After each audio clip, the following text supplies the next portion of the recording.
caption. Today, as you can see in the caption, we're going to talk about entrepreneurship. But one thing I want to get clear to clear the air about entrepreneurship is that we're not down on jobs. We're just up on opportunity, right? And so what that means is that we just would prefer to create our own dynasty and our own legacies in time and financial freedom as well as generational wealth on our own versus working a 9 to 5.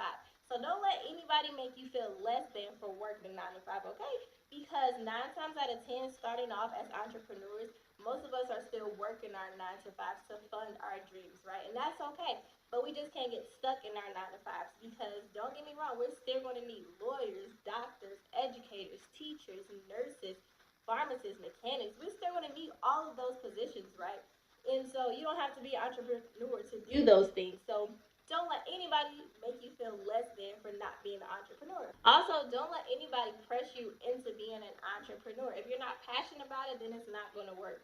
Personally, I started a business about a year and a half ago, and I have a family full of entrepreneurs, right? And I started a business about a year and a half ago, but I only started it to make money, and I wasn't passionate about it. I was selling clothes, right? And it just was what it was. I wasn't passionate about it, and so because I wasn't passionate about it and I was only in it for the money, guess what happened to it? It went down to the ground quick, right? So as an entrepreneur, like I had fun building it up and everything, but it just went down quickly because I was not passionate about it. I was solely in it for the money. So that's what, do not do that. Don't be like Jazz when it comes to that, okay? So for my entrepreneurs out there, whoop, whoop, personal growth. How much personal growth are you putting into your business? How much personal growth are you putting into your brand? And by personal growth, I mean audios, I mean books. How many books are you reading a month? Are you listening to audios on your way to work, coming from work, on your way to the store? Are you listening to audios while you're doing dishes, while you're cooking? You need to be consistently getting knowledge because there's so much free knowledge out here that people drop on a daily basis. Don't miss out.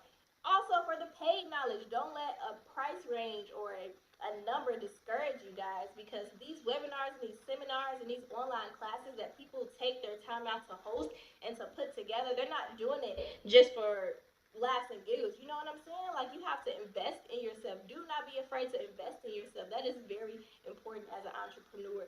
And to build your personal growth as well. Also, do your research. Don't just get into business like I did just because you think that it's money there. Do it because the need is there. Do it to fill a void. Don't get caught up in all those oversaturated markets. I know so often I hear that and I see that on Facebook groups all the time. Oh, that market's oversaturated. I don't want to get into that because nobody will buy from me. Everybody's selling hair. Everybody's doing this. Everybody's doing that. And get that out your mind right now because guess what? That person that's selling that hair and that's doing this and that, they don't have your ideas, right? For instance, go get your hair done and you're like, oh, I wish they did this, I wish they did that. You come up, if you can do hair, you come up with something and you implement those ideas because those ideas are going to be different. They're going to be unique. So that's what's going to set you apart. So because it's an oversaturated market, don't feed into that. Money is money. It's so much money out here for all of us. Also, as an entrepreneur, we make so many sacrifices and they're so worth it. I promise you. So sacrifices, I mean losing a little sleep, losing time with your friends. I know me personally, and this is even talking to my friends out there, my associates. I have been ghost for about I don't even know how long at this point, but I've been ghost because I've been making so many sacrifices.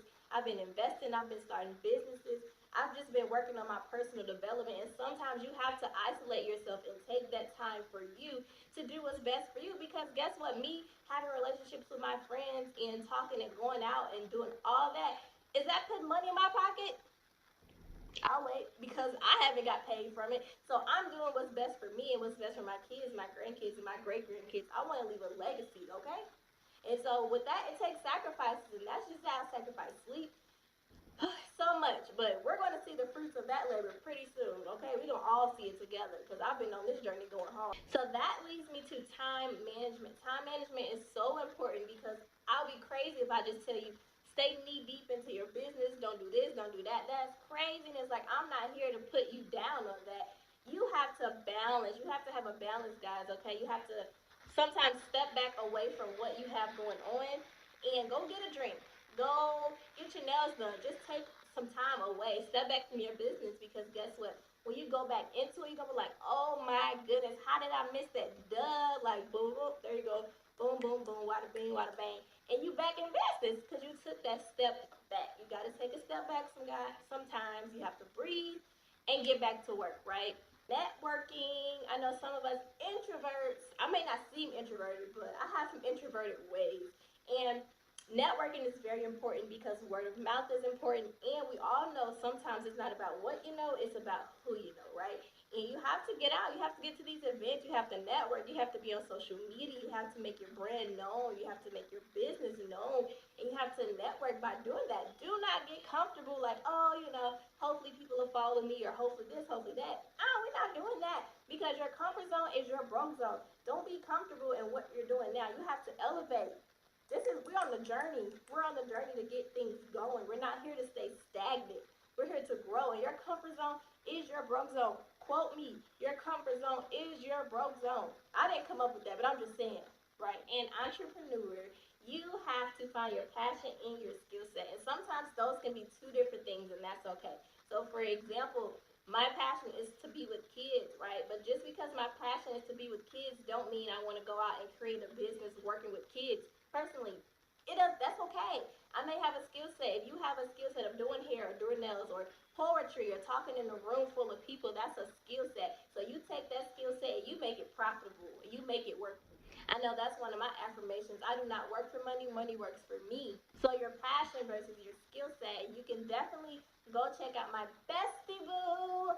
She is a creative coach, and her Instagram is the Legacy Brand LLC on Instagram, and on Facebook I think it's just the Legacy Brand. So definitely go follow her. She's a creative coach and she will help you choose your profitable passion. Little slight plug there. Love you. Okay, lastly but definitely not least, this should have been at the top, but this is no particular order. Spirituality. My beliefs are non-negotiable. I believe in God and I am not here to debate about it. Sorry, not sorry, okay? Not here to entertain it at all. What that means for me is that my faith, it has to be greater than my fear. Faith and fear cannot coexist, okay? And so it's okay to be frustrated sometimes. It's okay to be nervous. But for me, I understand that God is where my help comes from. Where my help comes from. And without him, I am nothing. It's not in the center of it. I don't want it. You can have it because God is where my help comes from. And I work on my faith. I do my affirmation. I do my manifestation. I do all of that. But I know that at the end of the day, at the beginning of the day, I start with God. I end with God, okay? And that's just me. You know what I'm saying? Boop, boop. So thank you so much for watching, for tuning in. I hope you learned a thing or two about entrepreneurship. And remember, entrepreneurs are not down on jobs. We're just up on opportunities and building our legacy and creating financial wealth and time freedom, financial freedom. Just saying that makes me feel so good because those are my affirmations. I live by that. I breathe by that. I believe that. I can talk about this all day long, I promise you. So let me go ahead and get off. Love you guys so much. Like, share, comment, subscribe, tag anybody that you think this will be helpful to, and I'll see you guys in the next video. Thank you so much. Bye.